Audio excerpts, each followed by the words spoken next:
भक्तजनों, आज आप सुने सावन पूर्णिमा व्रत कथा। द्वार पर योग में एक समय की बात है कि दशोदा जी ने कृष्णा से कहा, हे कृष्णा, तुम सारे संसार के उत्पन्न करता पोषण हो और उसके संहार करता हो। आज कोई ऐसा व्रत मुझसे कहो जिसके करने से मृत्यु लोक में स्त्रियां को विधवा होने का भय ना रहे और यह व्रत सभी मनुष्यों की मनोकामना पूर्ण करने वाला हो। श्री कृष्णा कहने लगे, हे माता, तुमने अति सुंदर प्रश्न किया है। मैं तुमसे ऐसे ही व्रत को विस्तार कहता हूँ। सौभाग्य की प्राप्ति के लिए स्त्रियों को द्वार त्रित अर्थात 32 पूर्णिमाओं का व्रत करना चाहिए। इस व्रत को करने से स्त्रियों को सौभाग्य संपत्ति मिलती है।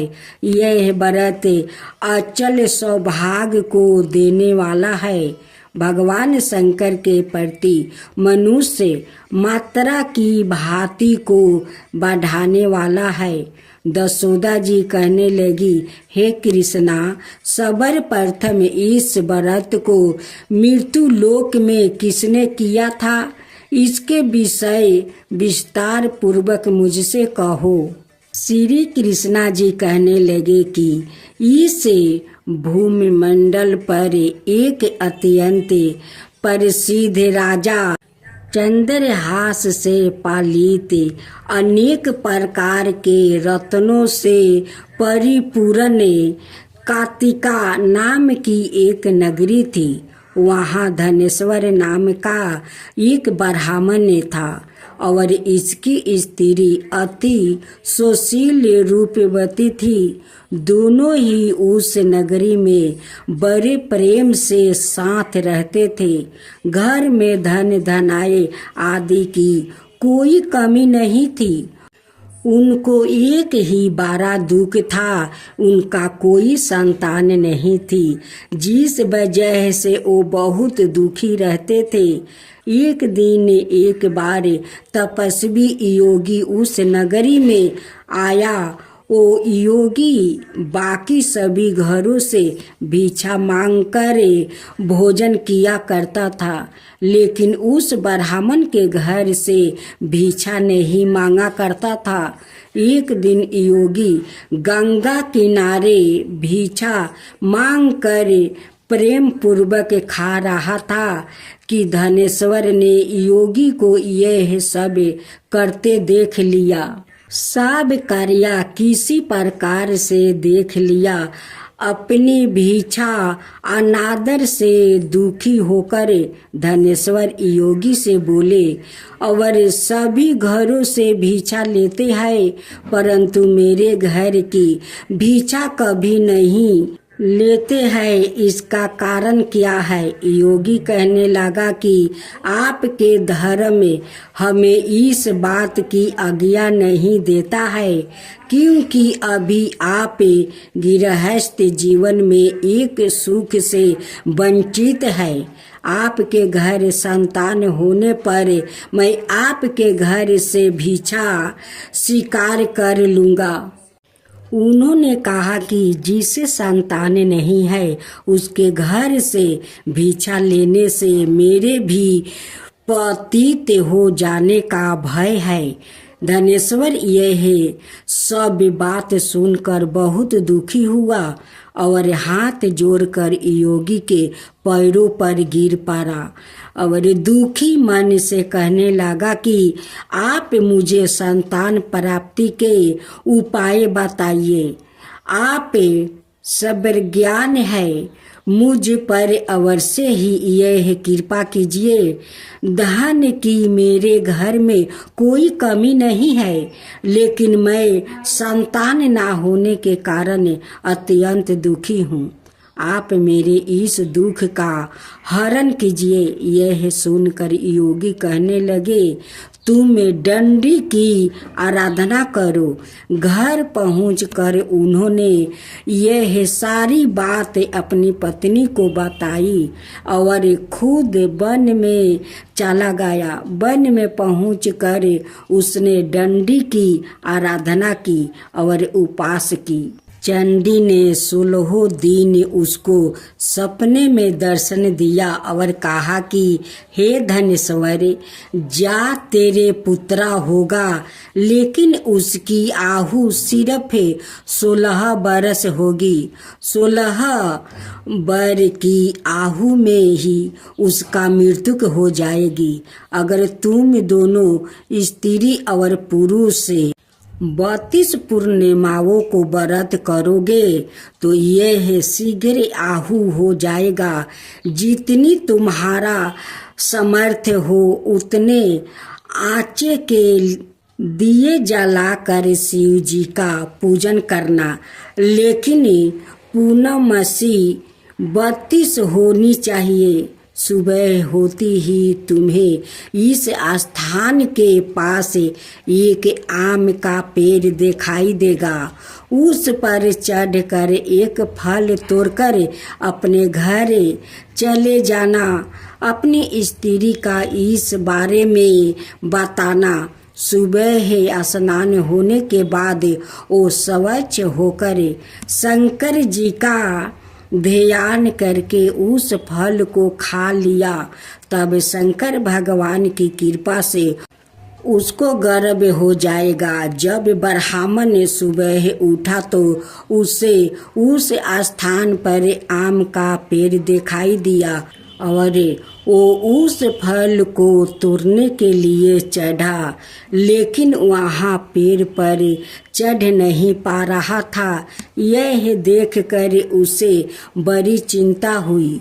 उसने भगवान गणेश की उपासना की और कहा, हे दयानिधि, अपने भक्तों के विघ्नों का नाश करके उनके मंगल कार्य को करने वाले, दृष्टि का नाश करने वाले, रिद्धि सिद्धि देने वाले आप मुझे इतना बल दे कि मैं अपनी मनोकामना पूरी कर सकूं। इसके बाद वो पेड़ से फल तोड़ कर अपनी पत्नी के पास पहुंचा। उसकी पत्नी ने अपने पति के कहे अनुसार इस फल को खा लिया और वो गर्भवती हो गई। देवी की कृपा से उसे बहुत सुंदर पुत्र पैदा हुआ। उनका नाम उन्हें देवी दास रखा। माता पिता के हर्ष और शोक के साथ वो बल बढ़ने लगा। भगवान की कृपा से बालक बहुत ही सुंदर था, सुशील और पढ़ाई लिखाई में भी बहुत ही निपुण था। दुर्गे जी के कथा अनुसार उसकी माता से 32 पूर्णमासिया का व्रत रखा। जैसे ही 16वां वर्ग लगा, दोनों पति पत्नी बहुत दुखी हुए, कहीं उनके पुत्र की मृत्यु ना हो जाए। उन्होंने सोचा कि अगर उनके सामने यह सब हुआ तो वो कैसे देख पाएंगे। तभी उन्होंने देवी दास के मामा को बुलाया और 1 बरस के लिए देवी दास को काशी में पढ़ने के लिए भेज दिया। 1 बरस के बाद उसे वापस लेकर आ जाने। देवी दास अपने माता के साथ एक घोड़े पर सवार होकर चल दिया। उनके मामा को भी यह बात पता नहीं था। दोनों पति पत्नी से 32 पूर्णमासिया का व्रत पूरा किया। दूसरी तरफ मामा और भांजा दोनों रात गुजारने के लिए रास्ते में एक गांव में रुके। उस दिन उस गांव में ब्राह्मण की कन्या का विवाह होने वाला था। जिस धर्मशाला में वर और बारात के बाकी लोगों रुके हुए थे, उसी धर्मशाला में देवी दास और उसका मामा ठहर गए। उधर कन्या को तेल आदि चढ़ाने के बाद जब लगन का समय आया तो वर की तबीयत खराब हो गई। वर के पिता ने अपने परिवार वालों से विचार विमर्श करके कहा कि यह देवीदास मेरे पुत्र जैसा ही है, मैं इसके साथ लगन कर दूं और बाद में बाकी सारे काम मेरे बेटे के साथ पूरे हो जाएंगे। ऐसे कहने के बाद वर के पिता देवीदास को मांगने के लिए उसके मामा के पास गया और उन्हें सारी बात बताई। मामा ने कहा कि कन्यादान में जो कुछ भी मिलेगा वो हमें दे दिया जाएगा। वर के पिता ने बात स्वीकार कर लिया। उसके बाद देवीदास का विवाह कन्या के साथ संपन्न हो गया। इसके बाद वो अपनी पत्नी के साथ भोजन ना कर सका और मन में विचार करने लगा कि ना जाने यह किसकी पत्नी होगी। यह सोचकर उसकी आंखों में आंसू आ गया। तब वधू ने पूछा कि क्या बात है, आप उदास क्यों है? तब उसने सारी बातें पत्नी को बता दिया। तब कन्या कहने लगी, यह ब्रह्म विवाद के विपरीत है। आप ही मेरे पति है, मैं आपकी पत्नी रहूंगी, किसी अन्याय की कभी नहीं। तब देवीदास ने कहा, ऐसा मत करिए, क्योंकि मेरी आहु बहुत कम है, मेरे बाद आपको क्या होगा? लेकिन उसकी पत्नी नहीं मानी और बोली, स्वामी आप भोजन कीजिए। दोनों रात में सोने के लिए चले गए।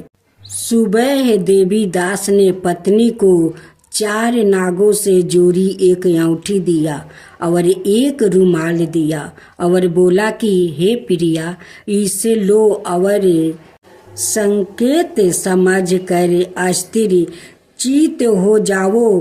मेरे मरण और जीवन जानने के लिए एक पुष्पा बटिका बना लो।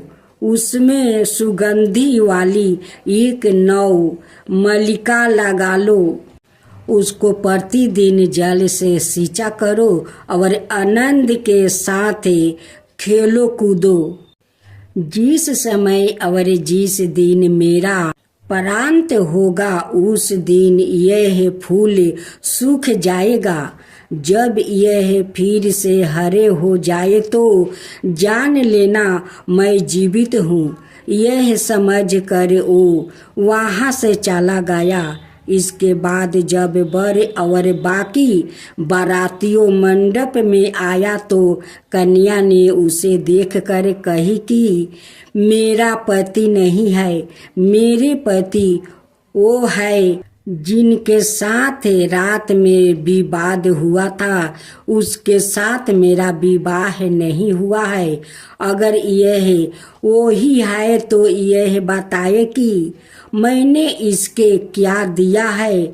साथ ही कन्यादान के समय को आभूषण मिले। उन्हें दिखाई कन्या की यह सारी बातें सुनकर वो कहने लगा कि मैं यह सब नहीं जानता। इसके बाद सारी बारात भी अपमानित होकर लौट गई। भगवान कृष्णा बोले, हे माता, इस प्रकार देवीदास काशी चला गया। कुछ समय जब बीत गया तो एक सर्प उसको डांसने के लिए वहाँ आया, लेकिन वो उसको काट नहीं पाया क्योंकि उसकी माता ने पहली ही 32 पूर्णिमा का व्रत कर लिया था। इसके बाद खुद काल वहाँ पहुँचा। भगवान की कृपा से तभी वहाँ माता पार्वती और भगवान गणेश आ गए। देवी दास को मूर्छित दशा में देखकर माता पार्वती ने भगवान शिव से प्रार्थना की कि महाराज, इस बालक की माता ने पहले ही 32 पूर्णिमा के व्रत कर लिया है, आप इसको प्राण दे दीजिए। भगवान शिव ने माता पार्वती के कहने पर उसे प्राण दान दे दिया। उधर उसकी पत्नी उसके कल की प्रतीक्षा कर रही थी। उसकी पत्नी ने जाकर देखा कि पुष्पा और पत्रा दोनों ही नहीं है, तो उसको बहुत आश्चर्य हुआ। और जब उसने देखा कि पुष्पा बटिका फिर से हरी हो गई है, तो वो समझ गई कि उसका पति जीवित हो गया है। इसके बाद वो बहुत ही प्रसन्न होकर अपने पिता से कहने लगी कि मेरे पति जीवित है, उनको ढूंढिए। जब 16वां बरस व्यतीत हो गई तो देवी दास भी अपने मामा के साथ काशी चल दिया। इधर उसकी पत्नी के परिवार वाले उन्हें ढूंढने के लिए जा रहे थे कि उन्होंने देखा कि देवी दास और उसका मामा उधर ही आ रहे थे।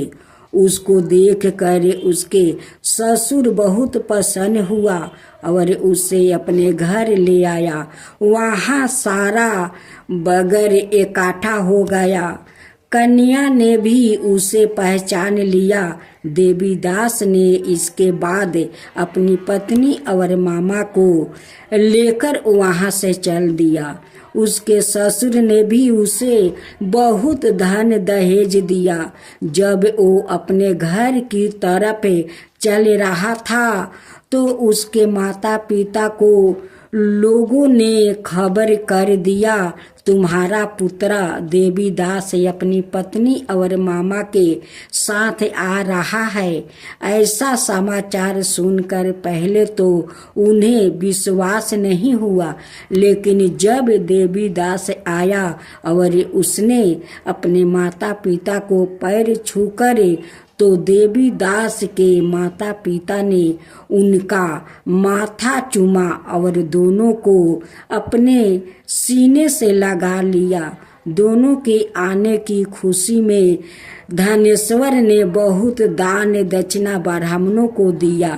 श्री कृष्णा जी कहने लगे कि इस तरह धनेश्वर को 32 पूर्णिमा को व्रत के प्रभाव से संतान प्राप्ति हुआ।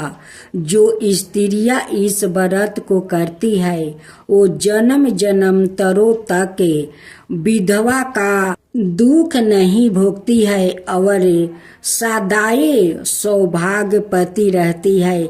यह मेरा वचन है। यह व्रत संतान देने वाला और सभी मनोकामनाओं को पूरा करने वाला है।